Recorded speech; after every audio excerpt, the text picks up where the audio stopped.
اعوذ باللہ من الشیطان الرجیم بسم اللہ الرحمن الرحیم۔ دراز آف نالج کے معزز دوستو، السلام علیکم۔ ناظرین گرامی، موت برحق ہے۔ بڑے سے بڑا شجاع اور عظیم سے عظیم بادشاہ بھی موت کے سرد ہاتھوں سے بچ نہیں پایا۔ قرآن مجید فرقان حمید میں ارشاد باری تعالیٰ ہے، ہر ذی روح کو موت کا ذائقہ چکھنا ہے۔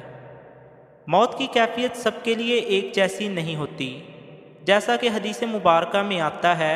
حضرت محمد صلی اللہ علیہ وآلہ وسلم نے فرمایا، مرنے والے کے پاس فرشتے آتے ہیں، اگر وہ نیک ہوتا ہے تو کہتے ہیں نکل اے پاک روح جو کہ ایک پاک جسم میں تھی، نکل تو لائق تعریف ہے اور خوش ہو جا اللہ کی رحمت و ریحان کی خوشبو سے اور ایسے رب سے جو تجھ سے ناراض نہیں ہے۔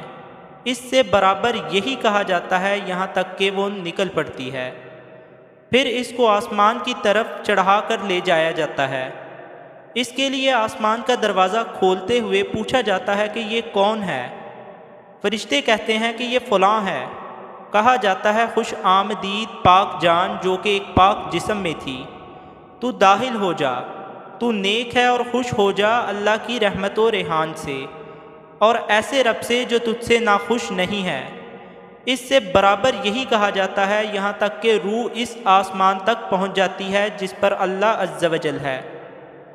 اور جب کوئی برا شخص ہوتا ہے تو فرشتہ کہتا ہے نکل اے ناپاک نفس جو ایک ناپاک بدن میں تھی، نکل تو بری حالت میں ہے، خوش ہو جا گرم پانی اور پیپ سے اور اس جیسی دوسری چیزوں سے۔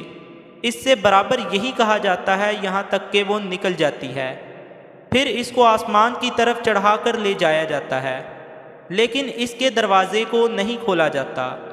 پوچھا جاتا ہے کہ یہ کون ہے؟ جواب ملتا ہے یہ فلاں ہے۔ کہا جاتا ہے ناپاک روح کے لیے کوئی خوش آمدید نہیں جو کہ ناپاک بدن میں تھی، لوٹ جا اپنی بری حالت میں، تیرے لیے آسمان کے دروازے نہیں کھولے جائیں گے۔ اس کو آسمان سے چھوڑ دیا جاتا ہے، پھر وہ قبر میں آ جاتی ہے۔ ایک دوسری حدیث مبارکہ سے ہمیں پتہ چلتا ہے کہ جب انسان کی روح قبض کر لی جاتی ہے تو وہ اپنی روح کو آسمانوں کی جانب جاتے ہوئے دیکھتا اور اس سے پریشان ہو جاتا ہے۔ سائنس اس حدیث مبارکہ کی تصدیق کرتی ہے۔ اس امر کو سمجھنے کے لیے آپ کو پہلے ہیومن برین میکانزم کو سمجھنا پڑے گا، کیونکہ جس سے انسانی کو کنٹرول یہی دماغ کرتا ہے اور مرنے کے بعد واحد دماغ ہی ہے جو اذن الہی کے مطابق اپنے افعال انجام دیتا رہتا ہے۔ انسانی دماغ 3 حصوں پر مشتمل ہوتا ہے۔ پہلا اور سب سے بڑا حصہ سیریبرم کہلاتا ہے۔ یہ حصہ ہمیں سونگھنے، چکھنے، دیکھنے اور سننے میں مدد دیتا ہے، حتیٰ کہ اگر ہمیں کوئی چھوئے تو یہی حصہ ہمیں چھوئے جانے کا احساس بھی دلاتا ہے۔ دوسرا حصہ سیریبلم کہلاتا ہے۔ ہم ہاتھ ہلاتے ہیں، ہونٹ ہلاتے ہیں، باتیں کرتے ہیں، چلتے پھرتے ہیں، ان سب افعال کے پیچھے دماغ کا یہی حصہ کار فرما ہوتا ہے۔ یہ حصہ ہمارے جسمانی پٹھوں کو کام لائق بناتا ہے۔ دماغ کا تیسرا حصہ برین سٹیم کہلاتا ہے۔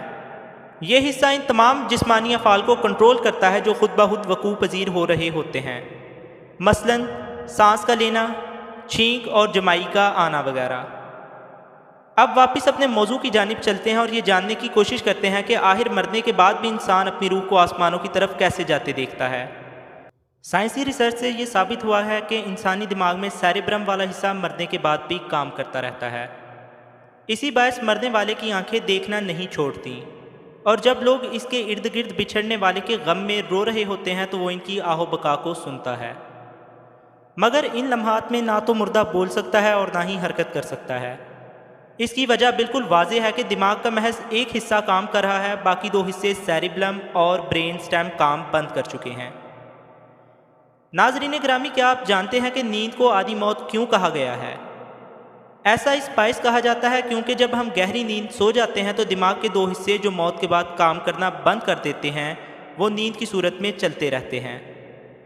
سیریبلم کی وجہ سے ہم سوتے ہوئے بھی کروٹیں بدلتے رہتے ہیں، اور برین سٹیم کی وجہ سے سانس لینے کا عمل نہیں رکتا، مگر دماغ کا تیسرا حصہ جو موت کے بعد کام کرنا نہیں چھوڑتا وہ نیند کی حالت میں ساکن ہو جاتا ہے۔